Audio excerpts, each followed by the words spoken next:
Good morning বন্ধুরা, কেমন আছো তোমরা সবাই? আশা করি সবাই খুব ভালো আছো।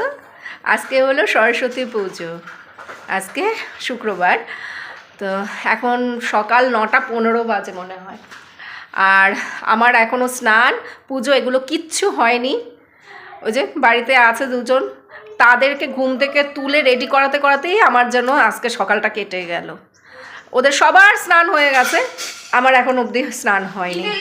নাইটি অর্ধেক ভেজা, এতগুলো জামা কাপড় কাচা ধোয়া করলাম। ভাবলাম আজকে আমার রান্নাবান্নার চাপ কম রয়েছে, তো পেছনের কাজগুলো করে ফেলি। যাই হোক, ওরা সবাই রেডি, তো ভাবলাম তোরা তো বেরিয়ে যাচ্ছিস, একটু ভিডিও করি তোদেরকে। হ্যাঁ হ্যাঁ, ভালো লাগছে। এই হলো অর্জুনের হলুদ পাঞ্জাবি, এটা অর্জুন অনেকবার পরেছে। আর কৃপার এই শাড়িটা নতুন শাড়ি, জিমিচু শাড়ি। হ্যাঁ, ওই যে সেদিন ব্লাউজটা কিনে নিয়ে এসছে। ট্রেন শেষ হয়ে গেছে, ট্রেন্ডে উঠেছিল না, শেষ হয়ে গেছে আর আমি এখন কিনেছি। আমাদের বাড়িতে তো এবছর আর পুজো হচ্ছে না, গত বছরও হয়নি। গত বছর কৃপা হসপিটালে ছিল না। সরস্বতী পুজোর হ্যাঁ পরের দিন ভর্তি হয়েছিলিস। হ্যাঁ, বারাসাত গিয়েছিলাম, সেদিনই ভর্তি হওয়ার কথা ছিল। সবাই বলল যে পুজোটা আজকে কাটিয়ে তারপর কালকে ভর্তি হ। সেই আমার বোনের বাড়িতে ছিলাম গত বছর। 2 বছর ধরে আমাদের বাড়িতে পুজো হচ্ছে না, আর এই বছর পুজো দিলাম না অন্য একটা কারণে। যাই হোক, ওরা এখন বড় ভাসুরের বাড়িতে যাচ্ছে, সেখানেই অঞ্জলি নেবে। বই খাতা নিয়েছিস? আর তোরটা? কৃপা অর্জুন চলে গেল, তারপরে আমি স্নান সেরে ঠাকুর ঘরে আসলাম। রাধা মাধবের পুজোটা দেওয়া হয়ে গেছে, এখন সন্তোষী মায়ের পুজোটা দিচ্ছি।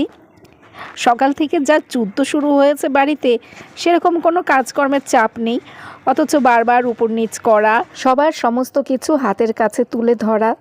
আজকে কে কী ড্রেস পরবে সেগুলো তো আগে থেকেই ঠিক করা আছে, আগে থেকেই সেগুলো বের করে রেখেছি। তারপরেও এটা পাচ্ছি না তো ওটা দাও, ওটা কোথায় রেখেছো তো সেটা দাও। তার মধ্যে আবার কৃপাকে মাথায় শ্যাম্পু করে দিতে হয়েছে।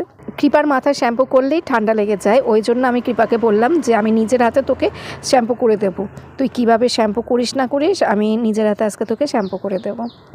তো টাইম কলের জলে ওকে শ্যাম্পু করিয়ে দিয়েছি। ও তো কিছুতেই আমার কাছে শ্যাম্পু করবে না, ও নিজে শ্যাম্পু করবে। সেই নিয়ে আবার ওর সাথে আমার আধা ঘন্টা মতো বিরোধ চললো। এইসব করতে করতেই আজকে আমার সকালের সময়টা নষ্ট হলো। তবে কাজের মধ্যে একটা কাজ হয়েছে, সেটা হলো অনেকগুলো জামা কাপড় ধোয়া কাচা করেছিলাম, তো সেগুলো সব বাথরুমেই আছে, ওগুলো মেলে দিতে হবে। আজকে শুক্রবার, সন্তোষী মায়ের পুজোটাও দিয়ে নিলাম। আর ছোলা গুড়টা এই তো আমি দেখো তুলসী মন্দিরে ফেলে দিলাম। ছোলা গুড় তো আমি গরুকে খাওয়াতে পারি না, তুলসী মন্দিরেই ফেলে দেই। এবার জামা কাপড় নিয়ে আমি 3 তলার ছাদে চলে যাব। এই দেখো, এখানে কিন্তু অনেকগুলো জামা কাপড়, নিতে আমার একটু অসুবিধাই হচ্ছে। 2 বালতিতে নিলে ভালো হতো। ঘর মোছা, বাসন ধোয়া, ঠাকুরের বাসন ধোয়া, ঘর ঝাড় দেয়া, উঠোন ঝাড় দেয়া, এগুলো সমস্ত কিছুই করেছিলাম সকালের দিকে। 3-4 দিন ধরে কাজের লোক আসছে না, সেই জন্য এই সমস্ত কাজগুলো আমাকেই করতে হচ্ছে। জামা কাপড়গুলো মেলে দিয়ে তারপর নিজের জন্য একটু রান্না করব। আজকে তো সেরকম একটা রান্না করার চাপ নেই, ভালোই হয়েছে। একদিকে আজকে আমি জামা কাপড়গুলো ধুয়ে নিলাম, এই রান্নাবান্নার চাপ ছিল না বলেই জামা কাপড়গুলো ধোয়া হয়েছে। কালকে রাতের বেলায় জানো তো আমি এগুলো সব সার্ফের জলে ভিজিয়ে রেখেছিলাম। কৃপা অর্জুনের অঞ্জলি নেওয়া হয়ে গেলে তারপর ওরা দুজন ওদের বন্ধুদের সাথে বের হবে। ওরা আজকে বারাসাতে যাবে, বারাসাতের রেস্টুরেন্টে খাওয়া দাওয়া করবে। তো কৃপা তো একা একা এখন সব জায়গাতেই যায়, কিন্তু অর্জুনের জন্য চিন্তা হচ্ছে। অর্জুনকে তো আমি দূরে কোথাও একা ছাড়ি না।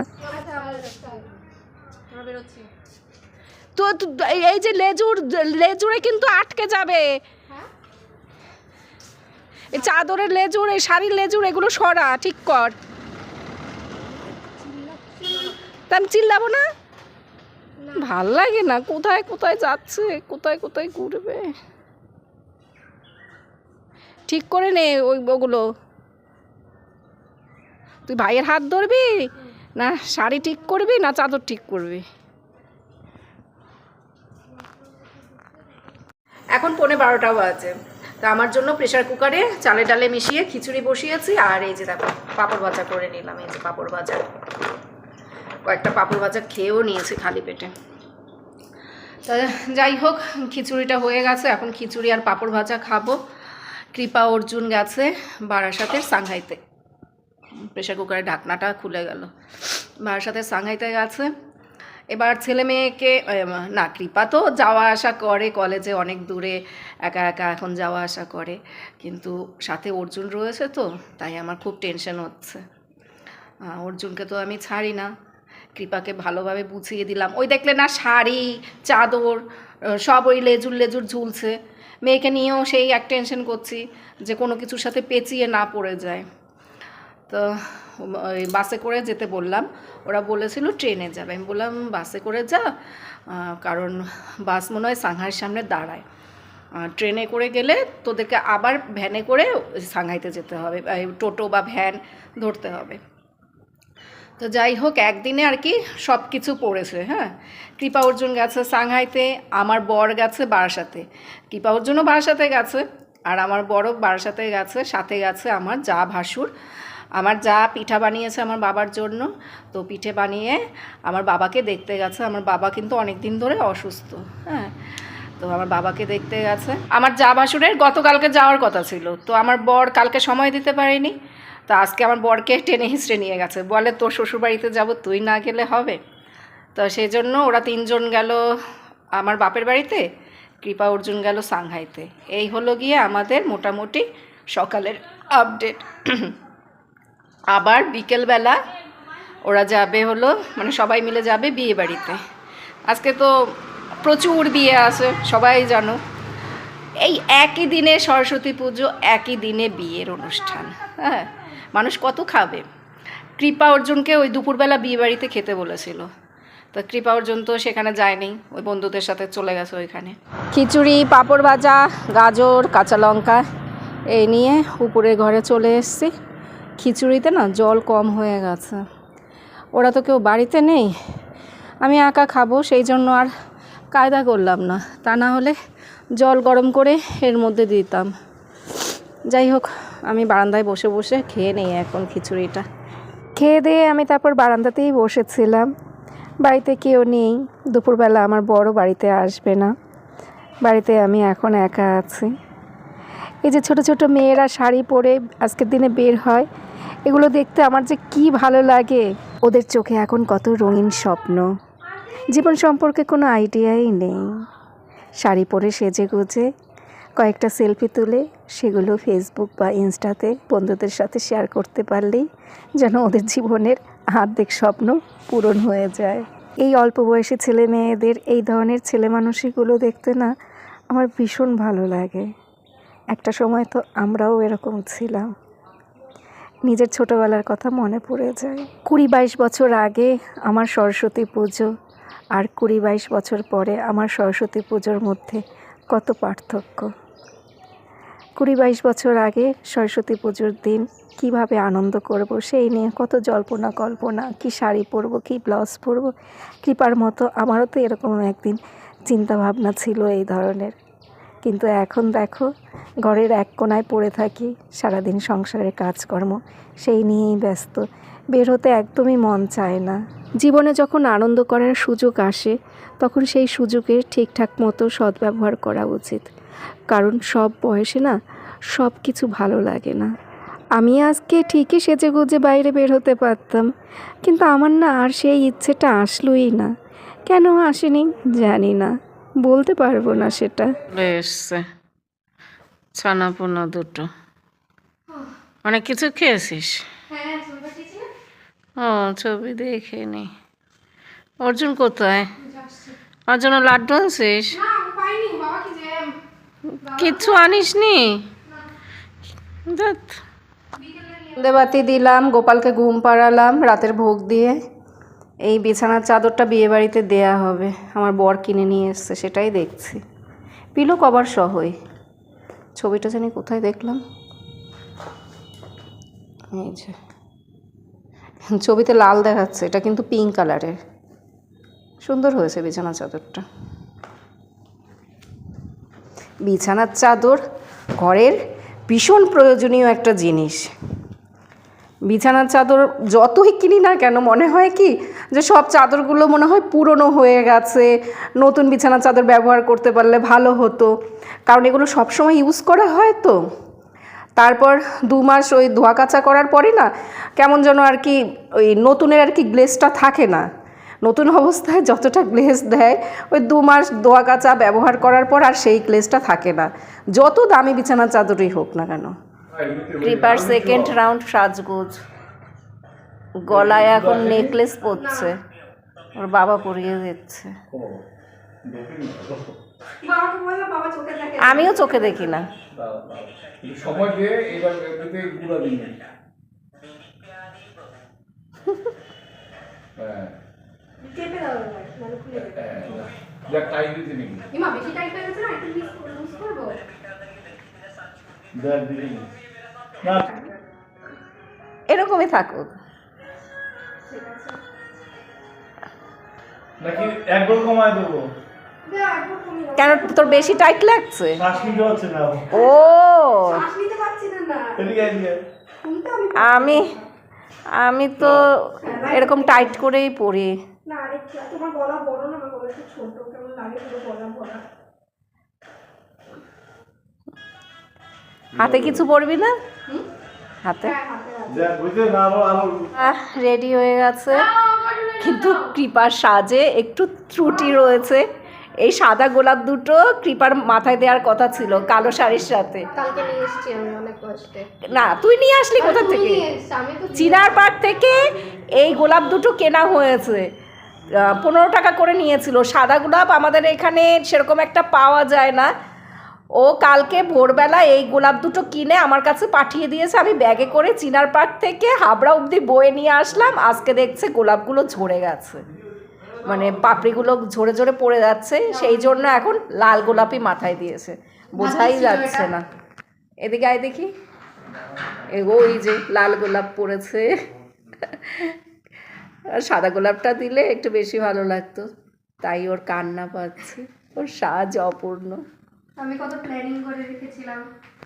যাক, লাল গোলাপ পরেই যা। দেখ আমার এটা ঠিক আছে।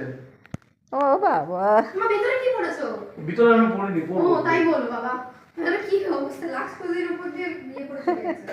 আমি তোমার জন্য গজা হ্যাঁ কখন আনবি? ওই রাত্রেবেলা আমি খাবো না, তোদের আস্তে আস্তে সেই কত রাত হবে। কখন বললাম গজানোর কথা? ওই চাদর নিস, বিছানার চাদর, আর গেটে তালা দিয়ে দিস। বন্ধুরা, আজকে হলো শনিবার, তো এখন সকাল 12:15 বাজে।